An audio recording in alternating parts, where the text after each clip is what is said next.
ಸಂಖ್ಯೆನ ಹೇಳಿದಾಗೆ ನಾವು ಅಂದಾಜು ಮಾಡಿದ್ದು ವಿಧಾನಸೌಧದ ಮುಂದೆ 1 ಲಕ್ಷ ಜನ ಸೇರಿದ್ದಾರೆ ಅಂತೇಳಿ ಅಂದಾಜು ಮಾಡಿದ್ವು ನಾವು. ಆಮೇಲೆ ಇಲ್ಲಿ ಒಂದು ಒಳಗಡೆ 35-40 ಸಾವಿರ ಜನ, ಯಾಕೆಂದರೆ ಸೀಟಿಂಗ್ ಕೆಪಾಸಿಟಿ ಇರೋದೇ ನಾನು 33 ಎಕ್ಸಾಕ್ಟ್ಲಿ.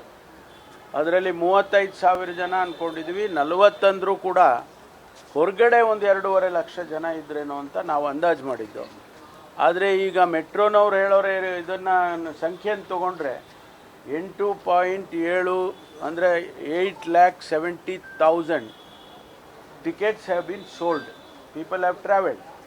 ಸೊ ಅದರಲ್ಲಿ ನಾವು 90% ಕ್ರಿಕೆಟ್ ಎಂತೂಸಿಯಾಸ್ಟೇ ಇದ್ದರು ಅಂತ ಅಂದ್ಕೊಂಡ್ರು ಕೂಡ ಮೋರ್ ದ್ಯಾನ್ 8 lakhs ಜನ ಬಂದಿದ್ದಾರೆ ಅಂತ ಹೇಳಿ ಅನಿಸುತ್ತೆ. ಅದು ಒಂದು ಅಂದಾಜು. This is not exact figures. ಅದರಿಂದ ಸಂಖ್ಯೆ ಇಷ್ಟು ದೊಡ್ಡ ಇತಿಹಾಸದಲ್ಲೇ ಕ್ರಿಕೆಟ್ ನೋಡೋದಕ್ಕೆ ಅಥವಾ ಕ್ರಿಕೆಟಿನ ಯಾವುದೇ ಆ್ಯಕ್ಟಿವಿಟಿಗೆ ಬೆಂಗಳೂರಿನಲ್ಲಿ ಇಷ್ಟೊಂದು ಜನ ಒಂದು ಕಡೆ ಅಸೆಂಬಲ್ ಆಗಿದ್ದ ಉದಾಹರಣೆ ಇಲ್ಲ. ಬಹುಶಃ ಇತಿಹಾಸನೇ ಸೃಷ್ಟಿಯಾಯಿತು.